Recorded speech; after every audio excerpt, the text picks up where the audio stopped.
Hoje Deus vai te levar para uma próxima estação, para um próximo nível na graça dele, em nome de Jesus.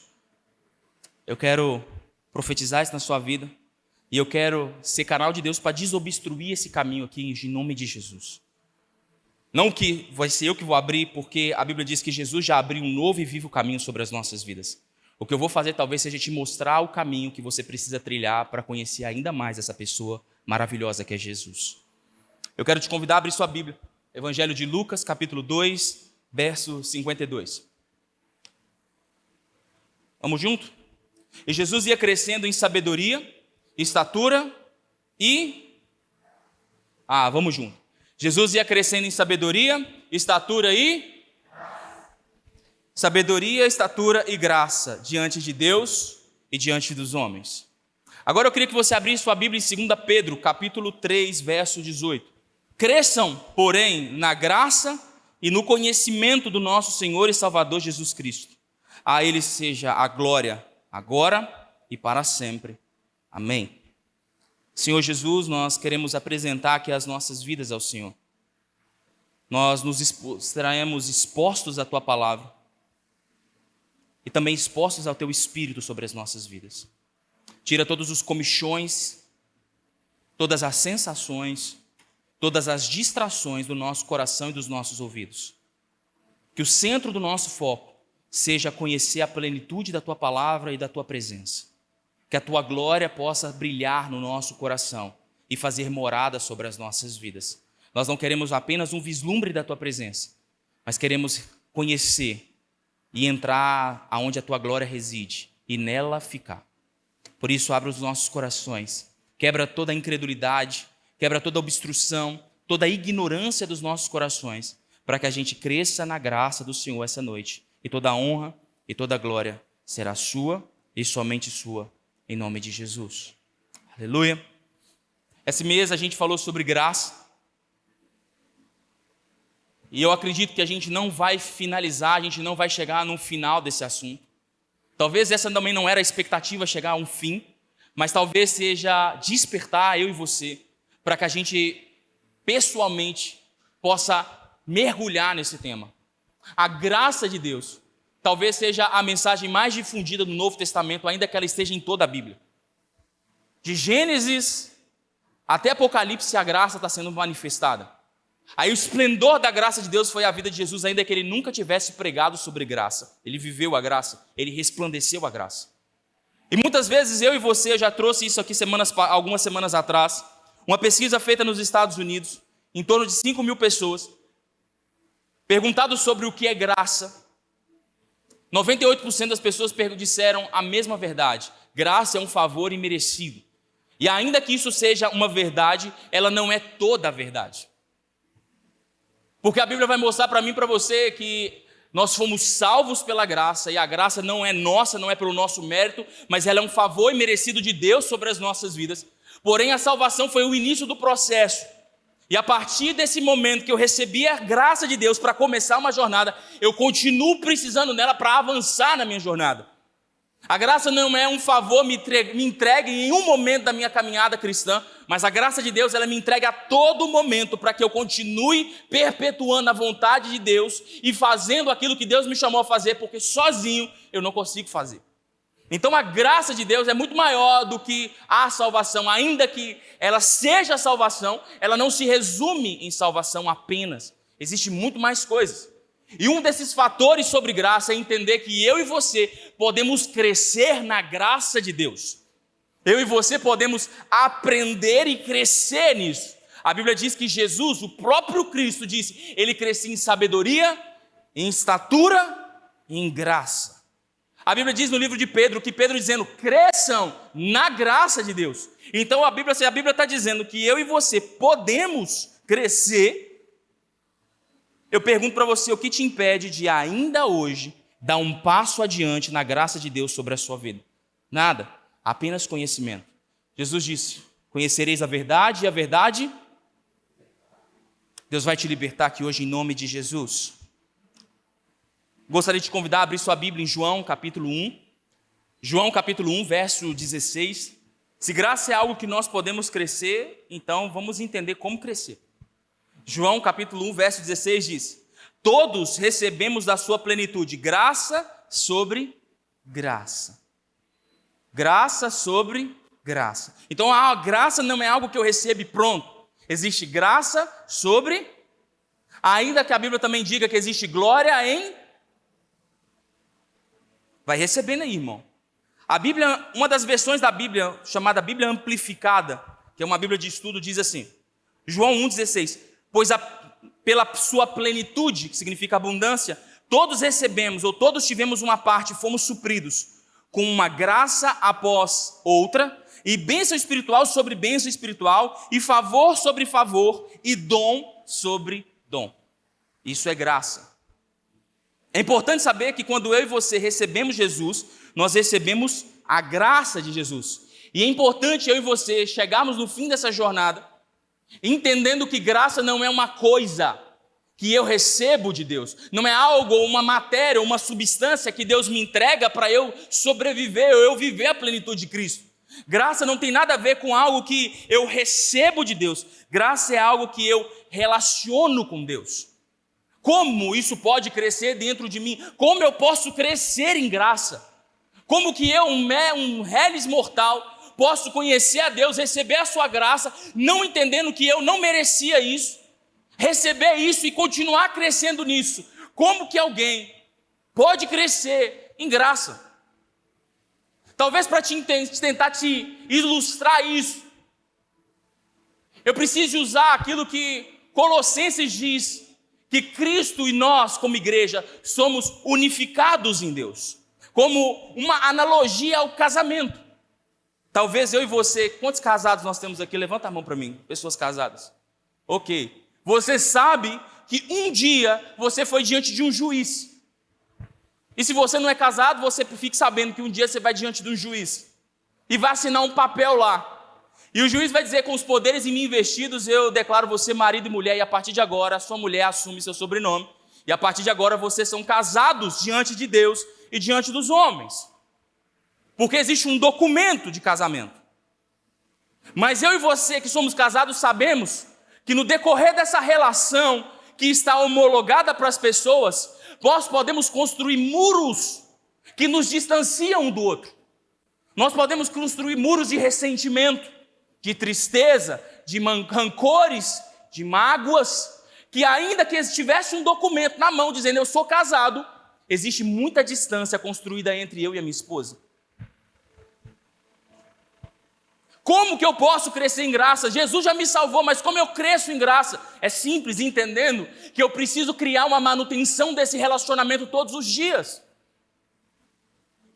Que a graça não é algo que Deus me deu um pó do pirilim-pim-pim, onde agora eu acordo e agora Deus derrama a sua graça e agora eu estou feliz. Não. Crescer em graça é crescer em alguém, é crescer como alguém, é crescer através de alguém. E esse alguém é Jesus. É nesse relacionamento com Ele diário, é nessa busca, nessa sede, nessa fome em conhecer a Ele, que nós crescemos em graça. Existem fatos existem textos chaves que podem nos levar a esse lugar de crescimento. A Bíblia diz, e talvez eu seja um pouco teórico aqui essa noite, mas não quero te convencer e não tenho essa intenção, mas eu quero te mostrar para que a Bíblia te convença. Eu quero que você abra a sua Bíblia comigo em Romanos, capítulo 5, verso 1. Tendo sido, pois, justificados pela fé, temos paz com Deus, por nosso Senhor Jesus Cristo, pelo meio de quem obtivemos acesso pela fé, a esta graça na qual agora estamos firmes e nos gloriamos na esperança da glória de Deus. Então a Bíblia vai dizer que uma das formas para eu crescer em graça seja tomando-a por fé. E tomar por fé, ainda que pareça algo simples, não é não. Tomar algo por fé é acreditar ainda que os meus olhos não vejam. Uma das versões mais claras sobre fé é acreditar a ponto de botar o pé antes de Deus colocar o chão. Ter fé que Deus já me abençoou e já preparou o caminho que Ele tem reservado para mim. E agora eu não preciso me preocupar com o que virá, mas eu preciso me preocupar com o presente. E estar presente para que a glória de Deus me alcance é algo extremamente complexo. Porque a fé vai ter que tirar o meu coração da ansiedade do futuro e das depressões do passado, das más experiências que eu vivi, me traumatizaram, e também das minhas ansiedades do futuro. Eu preciso estar presente. Eu preciso crer no hoje, no agora, naquilo que Deus pode fazer nesse momento na minha vida. E a Bíblia diz que a graça é tomada por fé, é acessada através da minha fé em Deus. 2 Pedro, capítulo 1, verso 2. Eu queria que você abrisse, vou te pedir para abrir em 4 textos só. Fica tranquilo. 1 Pedro, capítulo 1, verso 2.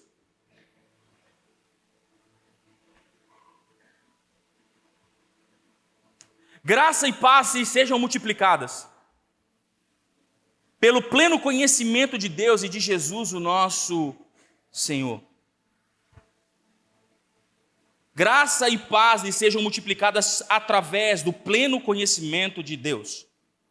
A palavra conhecimento aqui não é só conhecimento, não é só conhecer, não é só aquilo que você imaginou de ler Bíblia e de comer Bíblia.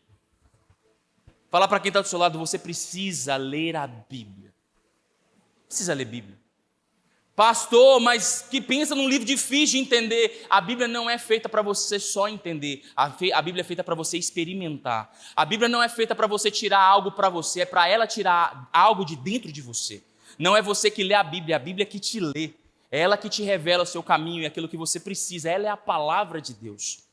Mas a palavra conhecimento aqui também significa experiência. Nós crescemos com o Senhor Jesus quando nós entendemos que existem lugares de experimentarmos a presença de Deus.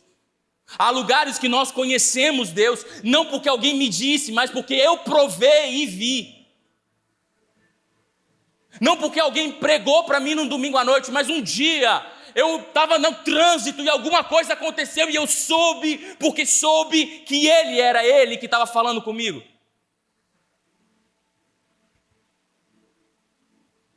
Conhecimento de Deus é estar pronto para ouvir a Deus e relacionar com Deus em qualquer lugar e a qualquer momento. Tiago, capítulo 4, verso 6. Pode abrir para mim, por favor. Diz: mas Ele concede graça maior. Por isso diz as Escrituras: Deus se opõe aos orgulhosos, mas concede graça aos humildes.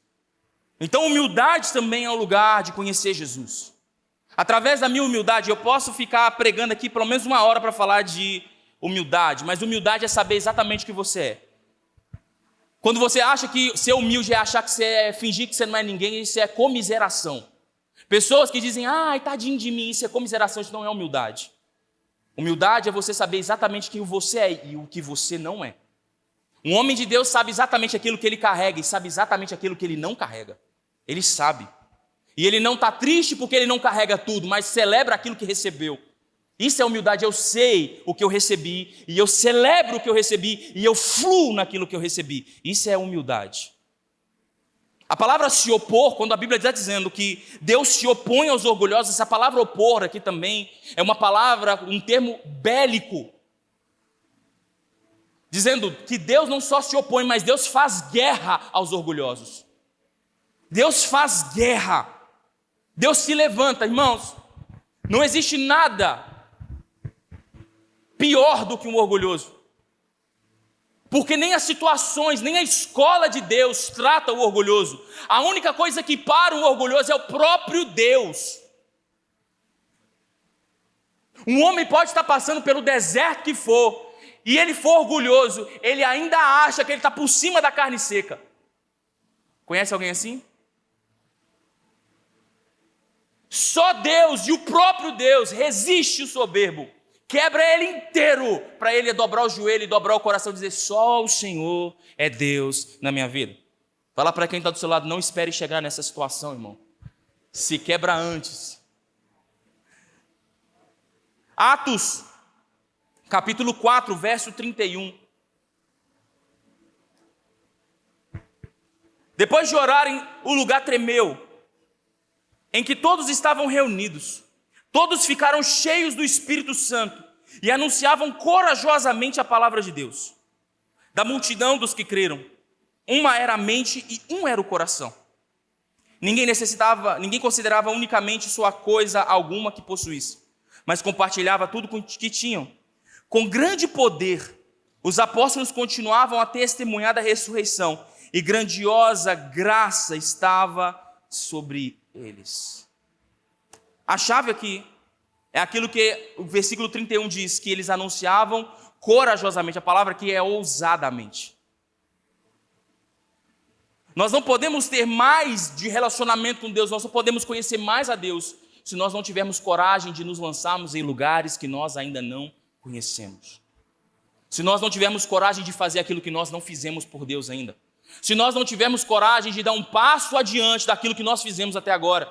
Você vive o que você está vivendo baseado nas suas pautas, baseado nos seus comportamentos. Mas se você fizer algo diferente, eu profetizo em nome de Jesus, que hoje Deus vai te dar um espírito de ousadia para fazer algo que você nunca fez, tomar uma decisão que você nunca tomou. E eu profetizo que você vai conhecer mais de Deus essa noite em nome de Jesus.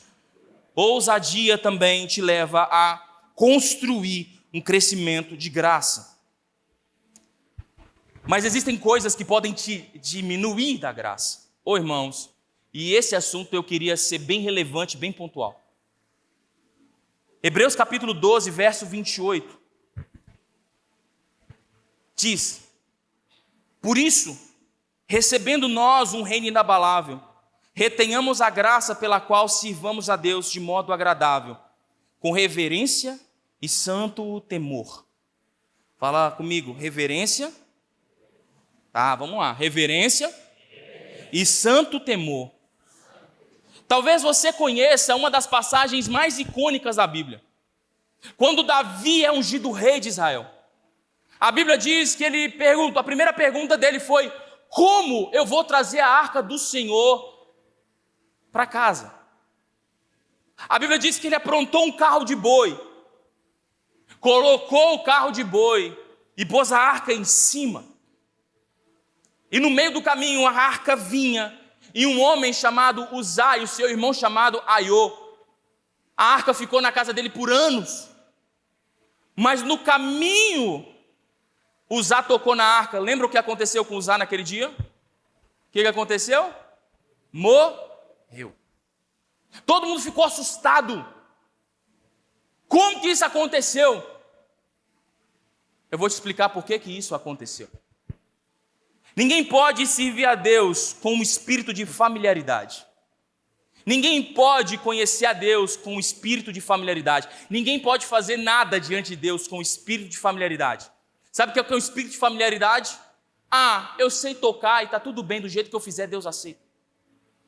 Ah, eu sei cantar, então eu vou cantar porque Deus aceita.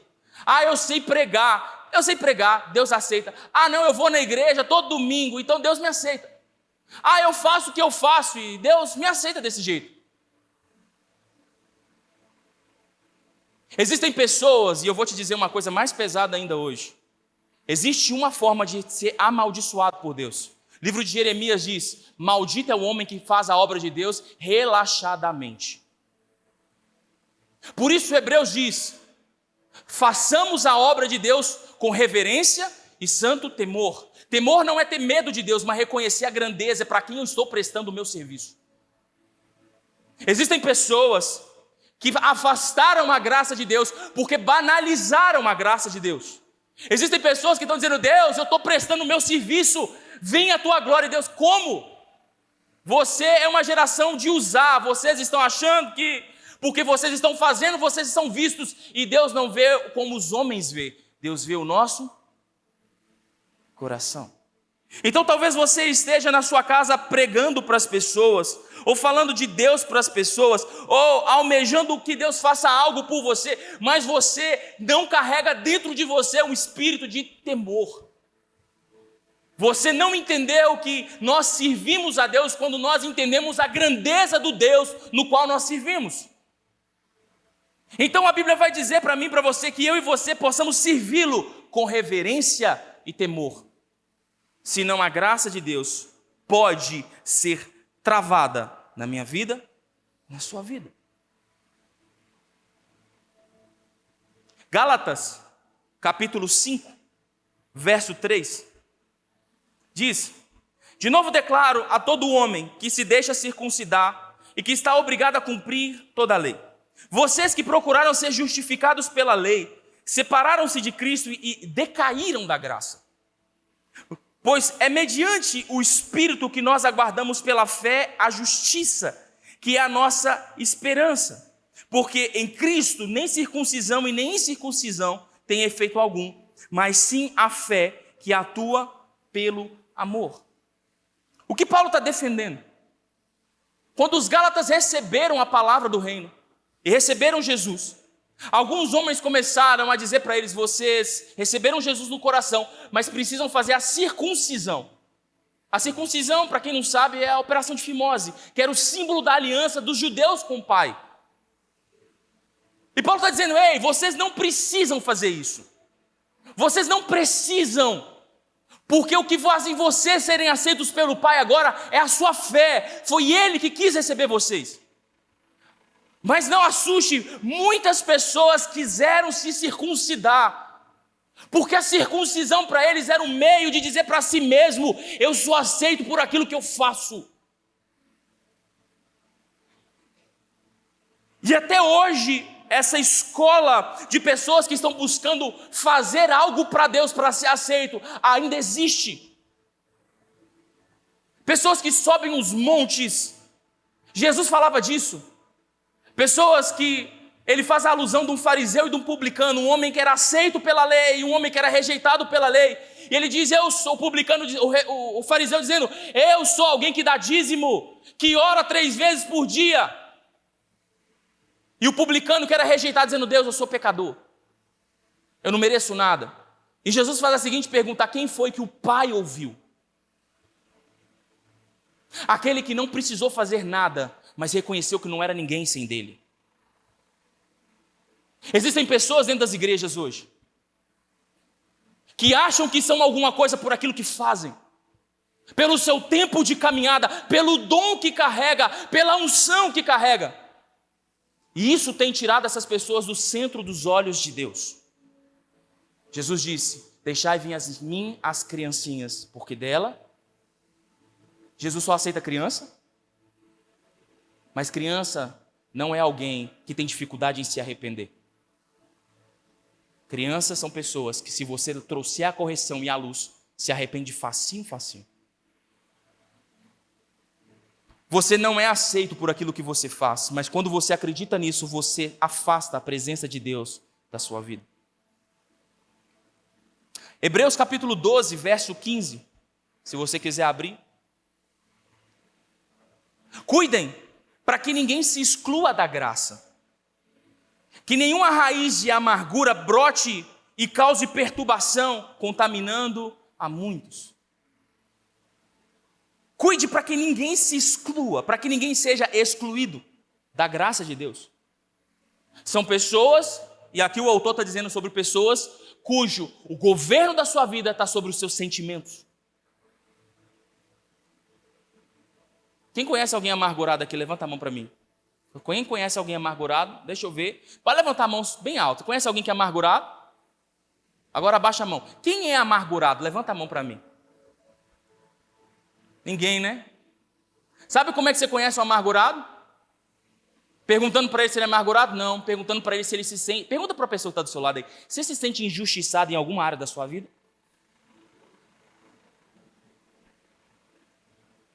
Todo homem que se sente injustiçado carrega dentro de si uma semente de amargura. Por que não fizeram isso comigo?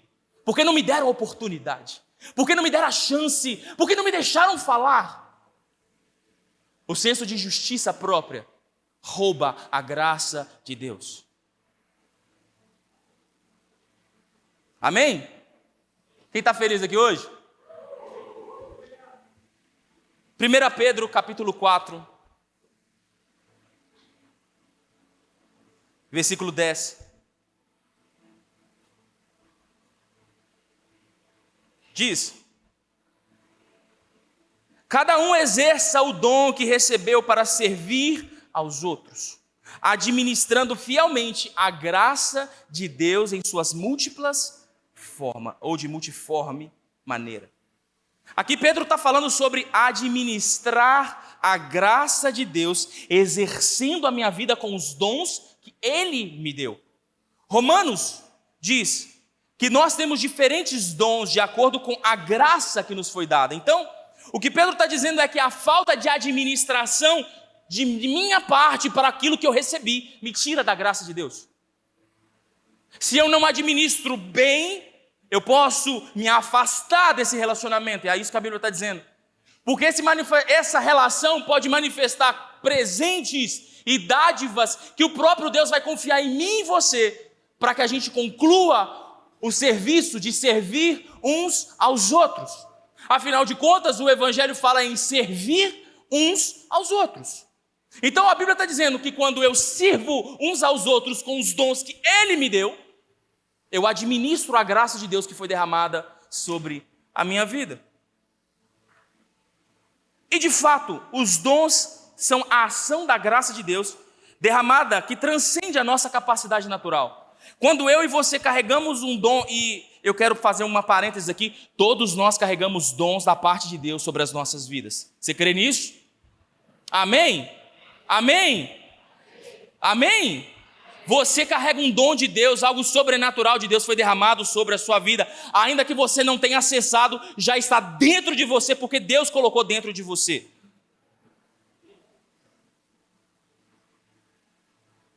Primeira Coríntios diz, busquem diligentemente dedicar-se aos melhores dons. Busquem os dons.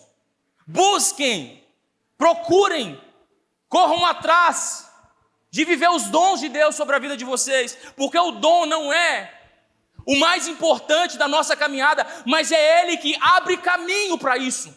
Existem momentos na minha vida e na sua vida que, se não fosse os dons de Deus, portas não seriam abertas. Eu sei que muita gente já falou mal dos dons, porque algumas pessoas se ancoraram nos dons e se esqueceram do caráter. Lembre-se, caráter é mais importante do que os dons, porque os dons podem te colocar em plataformas, mas o seu caráter é que te sustenta nesses lugares. Entenda que Deus está procurando caráter para liberar dons, mas existem pessoas que exercem os dons e se perdem no caráter. Eu não estou aqui tirando de você a importância de caminhar em integridade com Deus, mas eu estou dizendo para você que você vai precisar dos dons de Deus na sua vida. E quanto mais você conhecer a Deus, mais dons de Deus vai ser acumulado dentro de você. E esses dons serão necessários para você abrir portas que você não consegue abrir sozinho. Porque o dom de Deus é a capacitação de Deus para o agir sobrenatural de Deus através de você. Então Deus conta com você. A Bíblia diz que Deus te conheceu e te formou antes da fundação do mundo. E sonhou com planos sobre você. E colocou, tem um texto de Efésios 4, diz: e a cada um de nós foi concedido a graça conforme a medida repartida por Cristo. Por isso é que foi dito que ele subiu e triunfou às alturas, levou cativo o cativeiro e deu dons aos homens. Deus derramou dons sobre as nossas vidas. E todos nós fomos chamados para viver e resplandecer os dons que nos foram confiados. Os dons de Deus são talentos e capacidades de Deus dado à sua igreja, para que a gente possa fluir em Deus. Eu vou ler, e talvez você quiser, depois a gente vai posta isso, mas a Bíblia fala de 21 dons claros escritos na Bíblia. Dom de profecia, dom de servir, dom de ensinamento, dom de ânimo, dom de contribuição, dom de liderar, dom de misericórdia, dom de sabedoria, dom de palavra de conhecimento, dom de fé, dom de cura, dom de prestar ajuda, dom de operar milagre, dom de discernir espírito, dom de falar em línguas, dom de interpretação de línguas. Apóstolos, profetas, evangelistas, mestres, pastores e administradores. São 21 dons que é concedido pelo Espírito Santo à sua igreja, para que a igreja consiga se convergir no propósito original de Deus na terra. São 21. Eu quero te dar uma boa notícia. Pelo menos um você carrega em nome de Jesus. Fala para quem está do seu lado. Pelo menos um, irmão. Pelo menos um. Pergunta para ele, pergunta para essa pessoa, você consegue enxergar pelo menos um dentro de você? Pelo menos um. Pelo menos um. Eu vou te dizer melhor, eu quero ser mais ousado. Você carrega todos os dons. Todos. Alguns vão se manifestar na sua vida no momento certo, na hora certa, mediante a necessidade que você vai encontrar no seu caminho. Porque o Espírito da graça, como Hebreus diz, chamando o Espírito Santo do Espírito da graça, já está dentro de você. Então, se é Ele que traz o dom, se Ele mora dentro de você, então tudo que você precisa já está aí, só falta ser acessado. Amém? Então, eu quero falar sobre ser ativado na graça e crescer na graça. Eu quero usar esse restinho de tempo aqui para dizer para vocês a respeito de pessoas que desacreditaram do dom que receberam quando receberam a graça de Deus. Porque existem pessoas que receberam dons, receberam palavras, pessoas que já fluíram nos dons de Deus e se perderam no meio do caminho. As pressões, as tribulações, as dificuldades, as resistências tiram de nós a capacidade de avançarmos nos dons que recebemos. A Bíblia fala a respeito de um menino chamado Timóteo. Paulo diz isso. Quando ele escreve a sua carta para Timóteo, ele diz: Timóteo, lembra do que você recebeu. Lembra do que você recebeu e aviva o dom que está dentro de você. Aviva, Timóteo, acorda, você está sendo pressionado. Deixa eu te falar, Timóteo era um jovem de 19, 20 anos, pastoreando uma igreja de 5.000 pessoas. Era um menino de 19 anos pastoreando uma mega igreja. Pensa nos problemas que esse menino estava enfrentando. A Bíblia está dizendo que ele começou a esmurecer de tanto problema. A igreja não é um problema. É quem está dentro dela que é um problema, irmão. Você recebe e vai dizendo amém aí. O problema não é Jesus, é o fã-clube de Jesus que é um problema de vez em quando. Mas nós somos imperfeitos, não tem jeito. Nós, de vez em quando, dá um curto-circuito, dá ruim. Agora imagina 5.000 pessoas e um menino de 19 anos.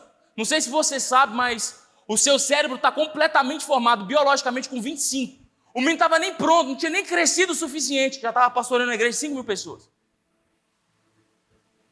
Sabe o que aconteceu? As pressões, os problemas, as dificuldades, começou a apagar dele aquilo que ele tinha de mais precioso, que eram os dons que ele recebeu do Espírito Santo.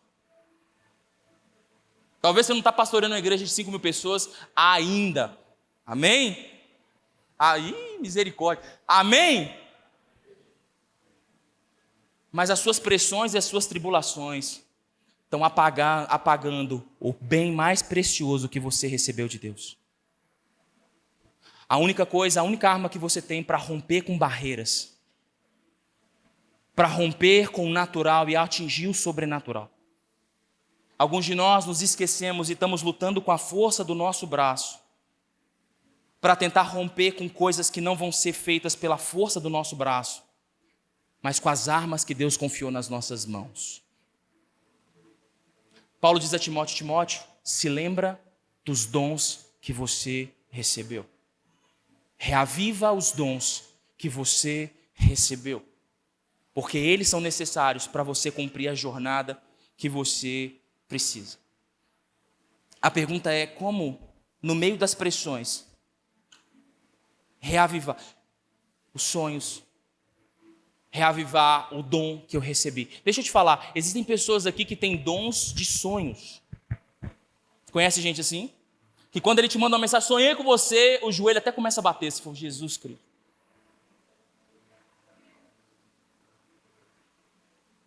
Tem gente aqui que foi batizada em línguas estranhas. Outros tantos foram batizados com interpretação de línguas estranhas. Existem pessoas que foram batizadas com um dom de discernimento de espírito. Sabe o que é o dom de discernimento de espírito? Tá tudo muito lindo e falou: tem um trem errado aí. Meu santo não bateu com o santo desse homem. Minha espada do meu anjo não bateu com a espada do anjo desse fulano aí. E lá no final as pessoas descobrem: nossa, fulano era assim, não sabia. Desde o início eu sabia.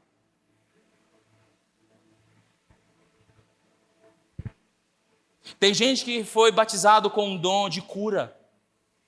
Mas morre de medo de orar pelas pessoas, já viu isso? Morre de medo, eu vou orar pelas pessoas e se ele não for curado? Se ele não for curado, a vergonha é sua, mas se ele for, a glória é de Deus. É lógico. Ai, que morra eu e Cristo vive em mim. Não vivo mais eu, mas Cristo vive em mim. A vergonha é minha, mas a glória é dele. Existem pessoas que foram batizadas com espírito de sabedoria. Eu me lembro de orar por uma pessoa e Deus me deu uma visão naquele momento de ver uma pessoa que essa pessoa tinha uma bolsa de óleo do lado. E eu olhava e falei, meu Deus, o que é essa bolsa de óleo? E depois o Senhor falou para me mostrar que quando as ovelhas estão brigando no aprisco, o pastor coloca azeite na cabeça para na hora que elas baterem cabeça com cabeça, as cabeças se esquivarem. Aí Deus estava dizendo, eu dei dom de pacificador para esse cara. Através da vida deles, os conflitos vão ser pacificados, porque ele tem o dom de pacificar por onde quer que ele passe. Existem pessoas que aonde ele está tem demônio cercando ele, querendo matar ele. Porque aonde ele chega, as correntes começam a cair, porque ele carrega o dom de libertação. Parece aquele cara que procura problema, né? Existem pessoas que se você der uma chance para ele falar, você fica surpresa com aquilo que sai da boca dele. E fala, uau, não sabia que você sabia falar tão bem.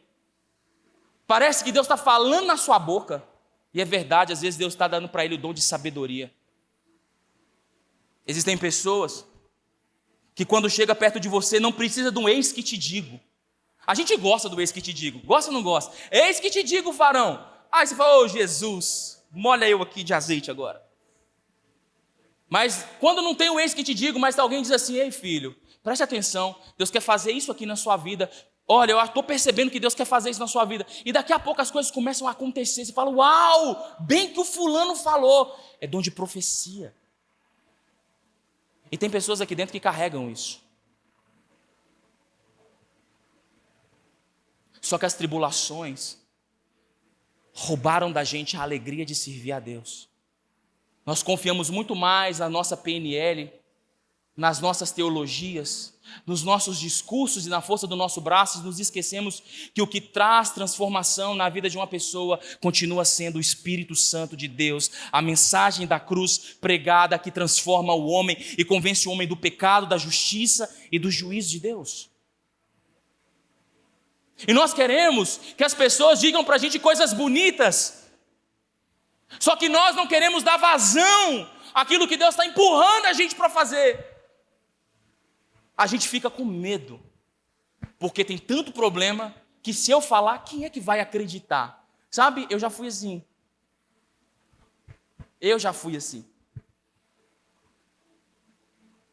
Muitos momentos da minha vida, minha mulher está aqui, eu tive vontade de chutar o pau da barraca.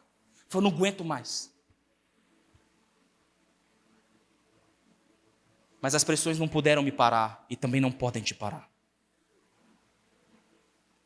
Porque a mensagem que Paulo evoca para Timóteo é: Timóteo, só se lembra daquilo que você recebeu. Talvez nós não precisamos crescer mais, nós precisamos manifestar o que já recebemos. Deus quer derramar mais sobre você aqui essa noite, você crê nisso? Deus quer derramar coisas superiores sobre a sua vida. Mas a primeira coisa que Deus quer te fazer é te lembrar daquilo que Ele já te entregou há muito tempo atrás, que está parado dentro do seu coração. A partir de hoje, eu quero que você faça um compromisso não comigo, mas com Deus, de nunca mais estocar dons dentro de você. Porque é o que vai abrir caminho sobre a sua vida. Nós até cantamos isso, né? É Ele que abre caminho no meio do mar. O que vai abrir caminho no meio do mar não é a sua força, mas a força do Espírito Santo dentro de você, que vai abrir caminho para que você possa passar. Amém? Eu quero te convidar a ficar de pé para a gente orar.